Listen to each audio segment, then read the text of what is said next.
Evil Morty has been one of the most important and interesting characters in the series. He single-handedly saves the show whenever he appears in the episode, despite him getting what looks like to be a conclusion to his character. A lot of things about him, such as his backstory, is unknown to us, and today I want to talk about that origin story to the culmination of Evil Morty's grand plan. In many ways, Rick and Morty Season 5 finale is exactly what we all have been waiting for a long time. Concrete explanations for Rick's past and the nature of his universe, and a proper conclusion to the Evil Morty arc. Despite getting his conclusion, it has already been confirmed that he will return. I have already talked about when he will return and where he went to, and I recommend you check that video out. The link will be in the description. I have read the entire Rick and Morty comic in the hopes of finding something that would help me to unravel the mystery of Evil Morty. Unfortunately, I was unlucky. He was mentioned only twice. In the 42nd chapter of the original comics, Rick recalls Evil Morty alongside other famous enemies of his. Interestingly enough, I don't think enough people know that, but Rick, who is in the comics, is actually our very own Rick C-137. At first it was C-132, but in the third volume of the comics he was revealed to be deceased, which switched focus to portray the off-screen adventures of the Rick Sanchez and Morty Smith of Dimension C-137. Another time when Evil Morty was mentioned was in the 5th chapter of Pocket Like You Stole It, but the latter one was nothing more than an Easter egg. A lot of people used to think that Evil Morty used to be the original Morty of Rick C-137 before he met Morty Prime. At that time, this theory was making some sense. We didn't know that Rick C-137 never had a Morty. That's why Ricks were so surprised when Morty told them that he was Morty C-137 in the first episode of the 3rd season, since they knew that Morty C-137 never existed. Hold your fire! Hold your fire! I'm Morty C-137! A lot of people think that before meeting Morty Prime, Rick C-137 had several Mortys as his partners, and one of them was Evil Morty. This theory is backed up by the intro of the series. The intro for the show is always changing. However, the first 12 seconds always remain the same. In that period of time, we see very interesting clips of Morty about to be eaten by large frog-like aliens. A lot of people found this suspicious since it remains the only scene that hasn't changed from the openings except the outro, but it was still later changed from time to time.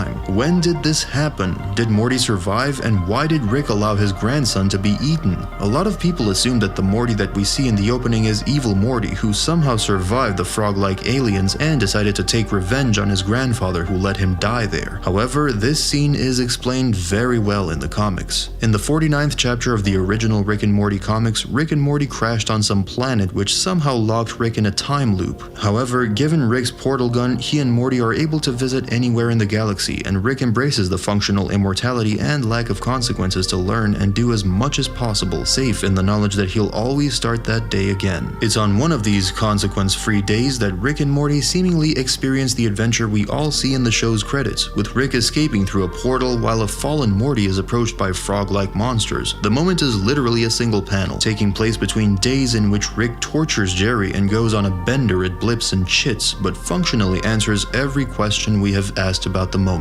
The Morty being consumed is indeed the regular Morty, Morty Prime, but it happened during a time loop that was subsequently closed, meaning he doesn't remember the experience. Rick also knew that Morty would be reborn the next day, explaining why he allows Morty to die when he's risked his life to save him before. While we don't know exactly why Rick and Morty are in this threatening dimension, it takes place during a period when Rick is trying to cure the boredom of a potential eternity, suggesting they visited simply because Rick thought there was something to learn or experience by doing so. Nothing interesting was written in the Rick and Morty characters guide either. The only thing that is written is weird rumor about an all-powerful scheming Morty with an eye patch. Seems like a bit. And that was it. The only interesting thing that we can get from this sentence is that Evil Morty's influence was getting noticed even by the Galactic Federation, but since he was Morty and not Rick, they didn't really regard him as a threat, which we already know was a huge mistake. However, it seems the Galactic Federation wasn't the only ones to come. Who is Investigator Rick? How did we know about him? Well, it is possible, but unlikely, that Evil Morty was controlling Investigator Rick as he did with the Rick's homes. I bet by the time they figured out there was in fact a Morty involved, Evil Morty had long disappeared. There is also a possibility of him being active in killing the Ricks after them finding out about his doings, which would explain why the number of people working on the case got smaller. Also, in the first episode of the third season, a lot of the Citadel was destroyed, so maybe a lot of information on the computers and the records of the crime were also destroyed, along with many investigators on the case. Evil Morty coming out after the destruction of the Citadel is an effective way of having no dirt on his hands since his crimes have been erased by the Citadel's destruction. This doesn't explain his obsession with Rick C-137. Why was Evil Morty so obsessed with him? Well, I think the reason for that is that Rick C-137 created the central finite curve, possibly with the help of the other founding members of the Citadel of Ricks. Evil Morty assumed it was made out of arrogance to cut their section of the multiverse off from all the realities where Rick wasn't the smartest man alive. Personally, I'm assuming it was done to limit the movement of Rick Prime. Hunting him down in an extremely large but finite multiverse is so much easier than a truly infinite one.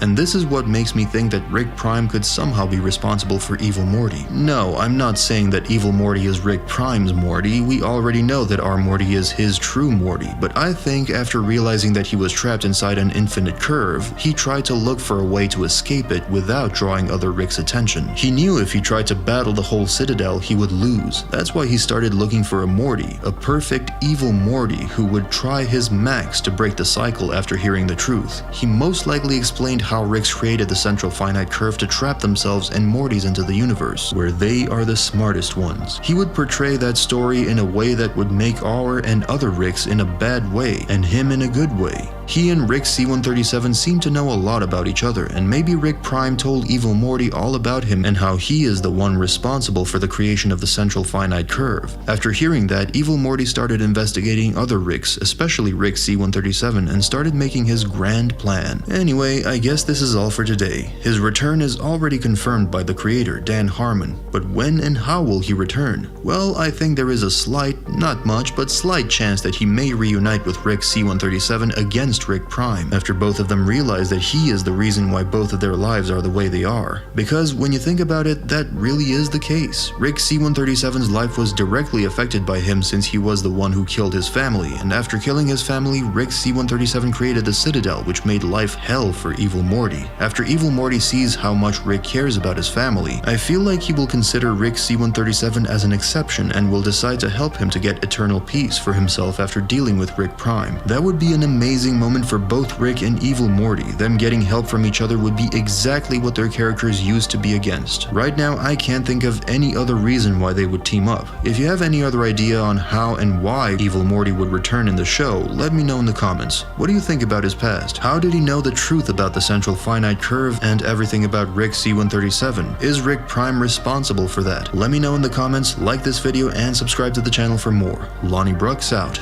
Bye.